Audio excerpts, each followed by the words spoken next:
우리 찬송가 483장입니다. 483장. 구름 같은 이 세상 모든 부귀영화 나는 분토와 같이 내어 버리고서. 483장 찬송입니다. 구름 같은 이 세상 모든 부귀영화 나는 분토와 같이 내어 버리고서 오직 천국의 복을 사모하며 사니 구원받은 내 이름 기억하옵소서. 주가 나의 이름 보좌 앞에 놓인 어린 양 생명책에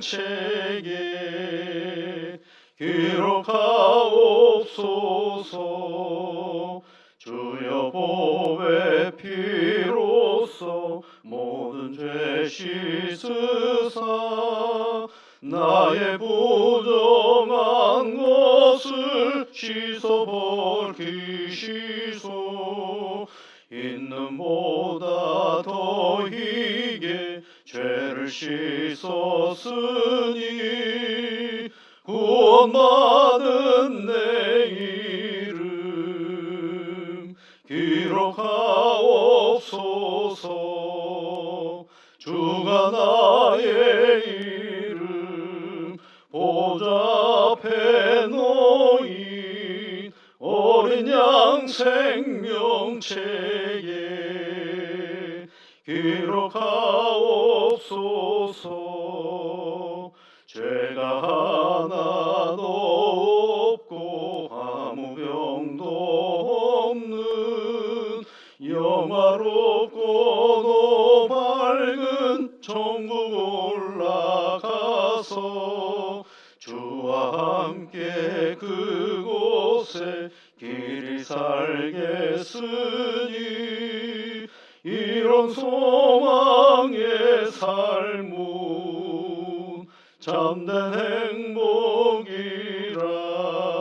주가 나의 이름 보좌 앞에 놓인 어린 양 생명책에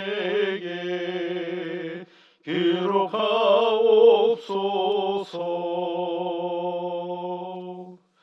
만복의 근원이신 여호와 아버지 하나님, 저희들에게 귀하고 좋은 날을 허락하여 주셔서 감사를 드립니다.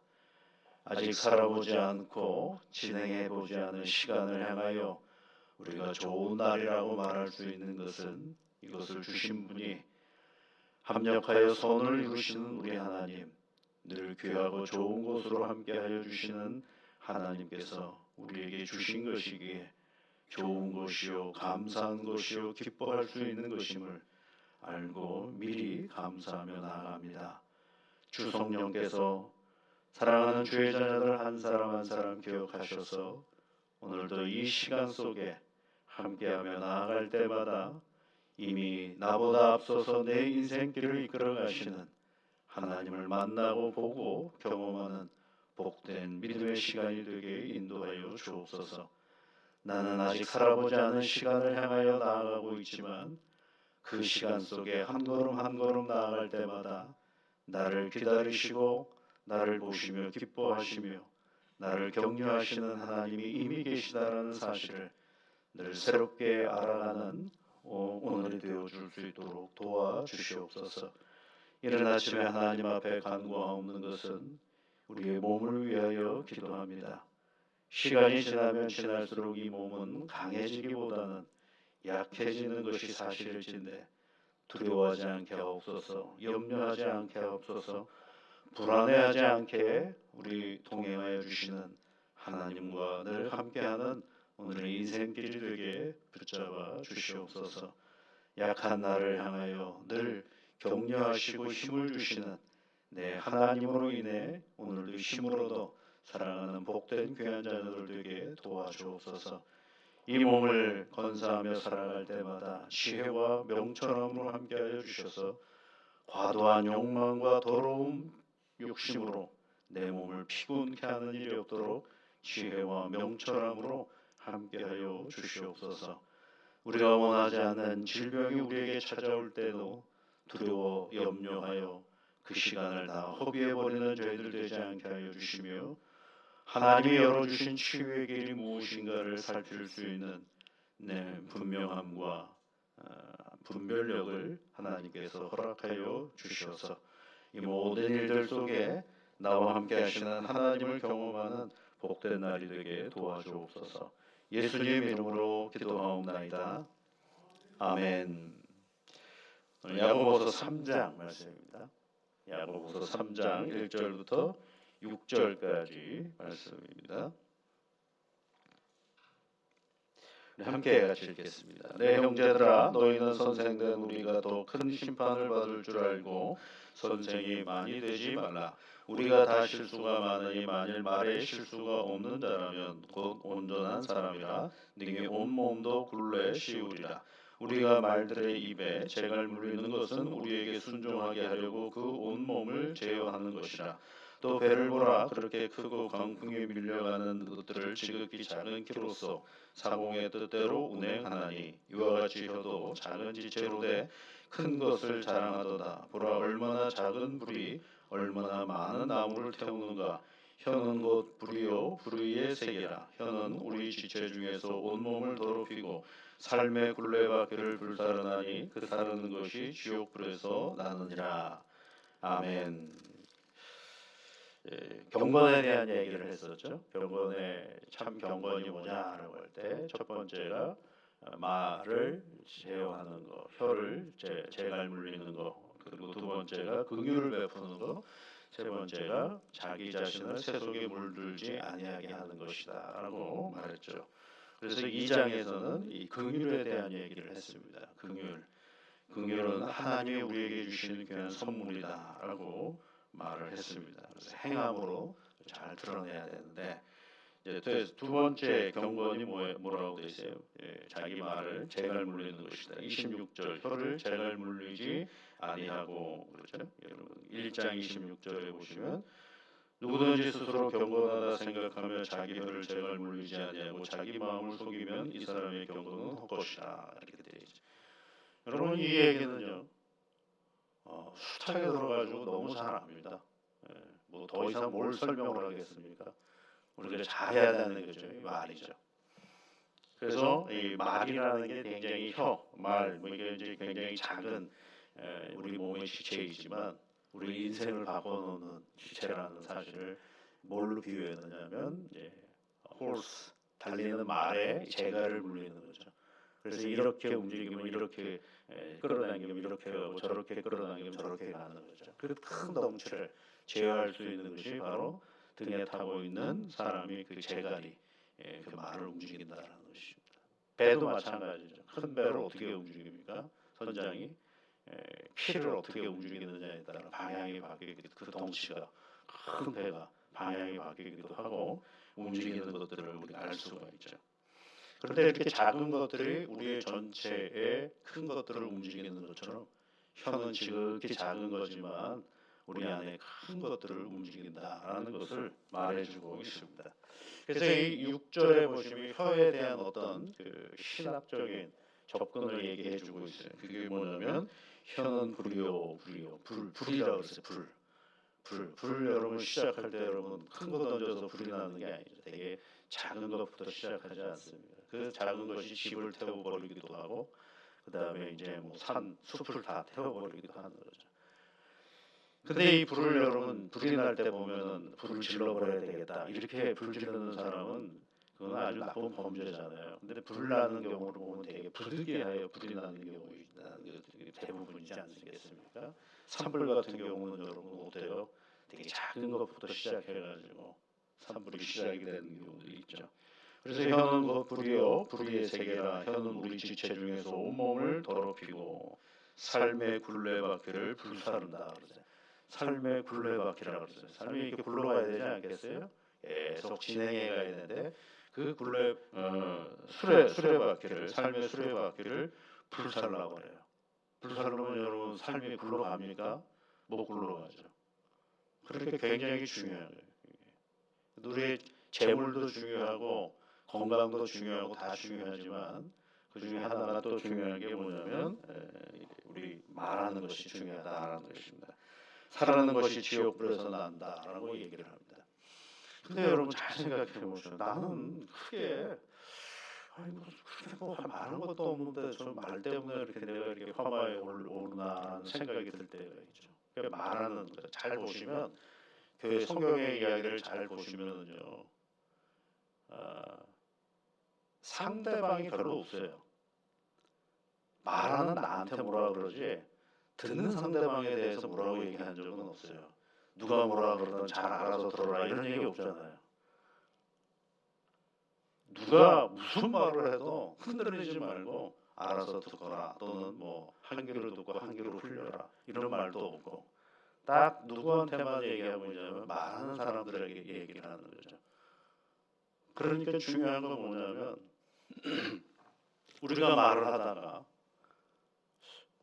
전혀 의도하지도 않고 생각하지도 않고 그냥 나는 어제와 다르지 않게 평범하게 말을 했는데 상대방이 어제와 다르게 오늘은 반응을 달리 할 때가 있지 않겠어요?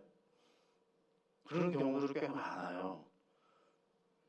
여기서 말할 때는 그것까지 신경 쓰지 말아야 해요, 여러분. 그거는 우리가 감당할 영역이 아니에요. 그 사람이 어떻게 받아들이는 건 그 사람의 상태거든요. 그것까지 여러분 그 속을 다 압니까? 우리가? 그럼 말하지 말고 살아야 되잖아요.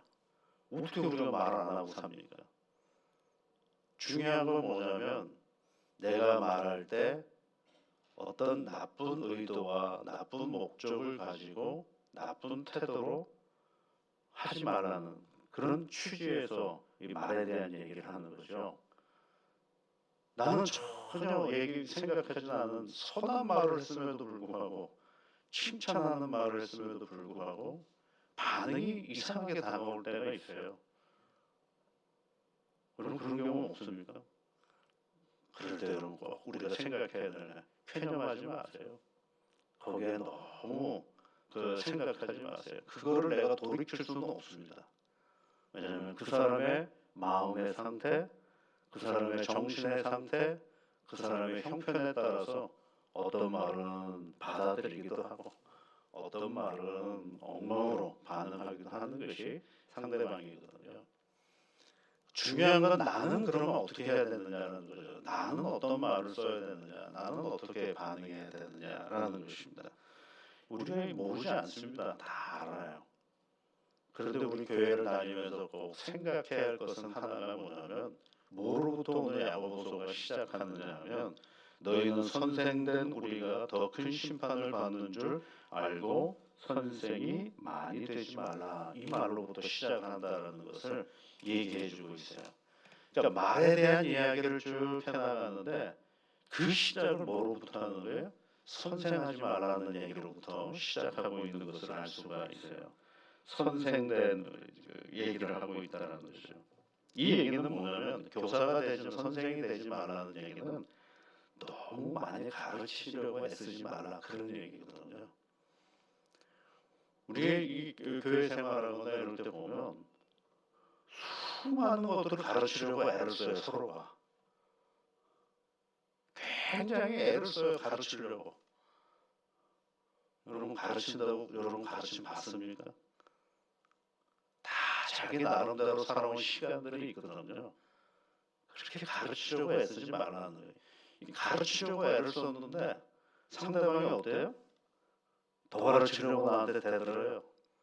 그러니까 어떻게 됩니까? 이게 또 상승곡선을 계속 걷다가 대판 싸우기 시작하는 거죠. 너무 가르치려고 애쓰지 말라는 얘기예요. 선생되지 말라는 얘기. 너희는 선생된 우리가 더 큰 심판을 받을 줄 알고 선생이 많이 되지 말라라고 얘기를 하고 있습니다. 이 얘기는 뭐냐면 뭐부터 시작해야 되는 내가 말을 하려고 할 때는 뭐부터 시작해야 되냐면 그 사람이 살아온 시간, 그 사람이 살아온 배경, 그 사람이 살아온 지식, 배운 지식 그것을 인정하는 것부터 시작을 해야 되는 거거든요. 근데 인정을 안 해요, 서로가. 내 경험이 뭐라고 생각하는 거예요? 옳다라고 생각을 하는 거죠. 이 세상에 내 경험이 어떻게 다 옳습니까? 내 경험은 내가 가지고 있는 삶의 환경과 여건과 관계 속에서 배우고 만들어낸 경험이지, 그것이 어떻게 누구를 가르칠 수 있는 경험이 되겠냐고요. 그게 안 되는 거죠, 이게. 그래서 우리가 야고보서를 읽을 때 말을 조심해야 되겠다, 이 정도로 생각하시면 하나 변화가 될 수가 없어요. 뭐부터 시작해야 되느냐면 야고보가 얘기한 대로 선생이 되지 말라라고 했던 것부터 시작하는 거예요. 누군가에게 너무 가르치려고 애쓰지 말라라는 거예요. 너무 가르치려고 애를 쓰는 순간 뭐가 되느냐 하면 그것이 나도 또 누군가로부터 가르침을 받는 존재가 된다라는 것입니다. 여러분, 하나님께서 우리를 많이 가르치려고 애쓰지 않으셨어요. 우리 하나님은 그저 끌어안으셨거든요. 우리를 사랑하시고 우리를 격려하시고 끌어안으셨어요. 그래서 우리에게 주어지는 하나님의 은혜를 늘 보게 하시고 알게 하셨거든요. 그래서 2절에 뭐라고 되어 있어요, 여러분? 2절에 뭐부터 시작하는지를 한번 잘 생각해보세요. 2절 앞에 맨 앞에 뭐라고 그래요? 우리가 다 뭐가 많다 그랬어요? 실수가 많은 존재예요, 우리가요. 실수가 굉장히 많아요, 이게요. 아니, 내가 얼마나 오랫동안 살아오면서 경험이 많은데 내가 무슨 실수를 하겠어요? 왜 내가 실수를 합니까? 그렇잖아요? 내 살아온 시간이 내가 많고 누군가를 가르칠 수 있는데 내가 왜 실수를 하게 됐어요? 여러분, 그 경험이 나를 실수하게 만드는 겁니다. 한번 예를 들어볼까요? 옛날에 지하철을 탈 때는 아무 자리나 가서 탔으면 됐어요, 내가 그냥. 근데 지하철이 생긴 이후에 어느 순간에 보니까 노약자 좌석이 생겼네요. 나는 아무 생각 없이 나는 똑같이 아무 데나 앉았던 나인데 어느 순간에 노약자 좌석이 생겼어요. 그래서 내가 아무 생각 없이 거기 앉아버렸네요. 그랬더니 연세 많으신 분이 일어나서 이거 못 읽어보냐고, 이게 노약자석 아니냐, 당신 일어나시오. 그러면 뭐가 되는 거예요? 그럼 뭐가 되는 거예요, 그다음에? 열받죠. 그렇구나, 실수했구나, 이렇게 생각하면 제일 좋은데 화가 나는 거예요. 왜 쓸데없는 법을 만들어가지고. 이제 그러고 살았는데 어느 순간에 쭉 이렇게 가다 보니까 임산부석이 또 생겼네요. 그러니까 또 뭐가 되는 거예요? 나는 뭐 하는 사람이 돼버린 거예요? 실수하는 사람이 돼버리고 마는 거예요. 그러니까 무슨 얘기를 말씀드리려고 하느냐면, 나는 그런대로 내 경험 속에서 계속 살아가고 있는데 뭐가 바뀌어가기 시작하는 거예요? 내가 살아가는 이 삶의 환경들이 바뀌어가기 시작하는 거거든요. 그러니까 우리가 어떤 존재가 되느냐면 실수가 많은 존재가 되어버리고 마는 것입니다. 그러니까 어떻게 되겠어요? 내 경험이 오랜 시간이 살아가면 살아갈수록 그 경험은 나를 실수하게 만드는 도구가 되어버리고 마는 거예요. 그렇기 때문에 나는 늘 뭘 해야 되느냐면 변화되는 삶을 살아가야 되고, 그 변화되는 삶의 자리 속에서 우리가 한 걸음 한 걸음 오늘의 형편들을 배워나가고, 그 형편 속에서 누군가가 대화하고 나아가지 않으면 우리는 뭐가 되느냐면 그 말이 내 인생을 불태워버리는, 나의 삶의 수레바퀴를 불태워버리는 도구가 되어버리고 만다라는 것입니다. 이건 이제 우리가 가지고 있는 혀의 부정성을 얘기한다고 한다면 말의 긍정성도 분명히 있죠. 그렇기 때문에 우리가 꼭 생각해야 될 것은 뭐냐면, 이런 실수가 많은 우리가 그래도 뭐가 실수가 없다고 한다면, 말의 실수가 좀 덜한다고 한다면 그 사람은 어떤 사람이라고 되어 있어요? 온전한 사람이다 라고 이야기를 하고 있습니다. 그러면 목사님, 말하지 말라는 겁니까? 어떻게 우리가 말하지 않을 수가 있겠어요? 말하며 살아가야 되겠죠. 그러면 우리가 신앙 안에서 예수님 믿고 이 세상에서 말을 하며 살아간다라고 한다 그러면 어떤 말의 특징을 삶의 자리 속에서 드러내며 살아갈 수 있을까? 좀 쉽게 적용해 볼 수 있는 것이 무엇일까? 라고 할 때 성경에 창세기부터 요한계시록까지 쭉 이 말에 대한 이해를 한번 살펴보면 크게 한 세 가지로 말의 실수를 좀 덜 할 수 있는 방법이 드러나는 것 같아요. 첫 번째는 뭐냐면 적게 말을 하는 것입니다. 말을 너무 많이 하고 분위기 띄운다고 이 말 저 말 다 끌어당기다가 보면 본의 아니게 큰 실수를 하는 경우가 있거든요. 너무 말을 적게 하는 것도 문제지만 쓸데없는 말은 하지 않고 될 수 있으면 사람을 용기 주는 말로 말을 해보는 방법이죠. 그러면 좀 실수가 덜하지 않겠습니까? 그 다음에 두 번째는 뭐냐면 좀 느리게 반응하여 말을 해보는 방법입니다. 느리게 반응해보는 것입니다. 느리게. 그러니까 예수님에게 말씀하실 때 예수님이 물어보거나 그러면 빨리 대답한 사람들이 있었잖아요. 근데 나중에 다 보면 그 사람이 그 빨리 말한 것 때문에 곤욕을 치르는 경우들이 많이 있어요. 좀 느리게 천천히 말해보는 그런 훈련도 괜찮지 않을까 그런 생각을 해보게 되고, 세 번째로는 여러분 할 수만 있다라면 비수의 언어보다는 부드러운 말로 그리고 천천히 부드럽게 말하는 것이 말의 실수를 좀 덜하게 하는 방법이 아닐까라고 생각이 되죠.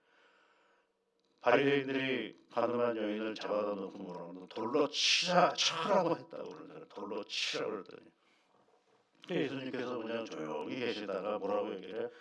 너희 중에 죄가 없는 사람이 한번 먼저 치어라. 그랬더니 다 도망가잖아요. 그리고 또 여인에게도 뭐라고 얘기를 합니까? 나도 너를 정죄하지 않을 테니까 또 다른 데 가서 죄 짓지 마라 라고 얘기를 하죠. 그래서 한번 이런 방법대로 한번 살아보면 조금은 말의 실수를 덜하고 그리고 좋은 말로 서로를 격려하고 힘을 주지 않을까라고 생각합니다. 근데 문제는 뭐예요? 내가 좋은 말로 말했을 때 상대방이 어떻게 반응하냐에 따라 내가 힘들 때도 많잖아요. 예. 어떻게 해야 될까요, 이런군요? 나는 아무 생각 없이 그냥 인사 얘기를 했는데 기분 나빠할 때도 있고 힘들어할 때도 있어요. 이건 어떻게 해야 될까요, 여러분? 어떻게 하면 좋을까요? 그 사람하고 관계를 안 맺으면 좋을까요? 참 어렵습니다. 근데 할 수 있는 건 우리가 할 수 있는 건 딱 하는 겁니다. 그냥 쾌념하지 않는 것이 굉장히 중요한 일입니다. 그냥 오늘은 반응을 이렇게 하시는구나 하고 정리를 해버리는 게 제일 좋은 것입니다. 그래서 내가 흔들릴 일은 아니거든. 내가 특별한 의도를 가지고 얘기한 것도 아니고 그 사람을 아프게 하려고 한 것도 아닌데 그 사람이 오늘 힘들었다 그러면 그냥 위로해주고 격려해주고 내 속으로 기도해주면 그걸로 족할 것 같아요. 오늘 여러분 말에 대한 얘기를 하는데 참 말은 우리가 너무 잘 아는 부분입니다. 근데 실행해 가면서 살아가면 좀 덜 실수하지 않겠습니까?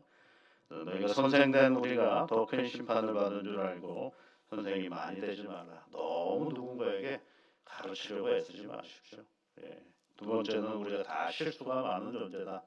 이렇게 저렇게 살다가 보면 우리가 완벽한 존재가 아니라는 사실을 우리 스스로가 너무 잘 알지 않습니까? 그럼에도 불구하고 늘 생각하고 말하고 늘 생각하고 태도하는 그런 모습으로 오늘 하나님 앞에 살아가는 복된 새날이 되시기를 주의 이름으로 축복합니다. 기도하겠습니다.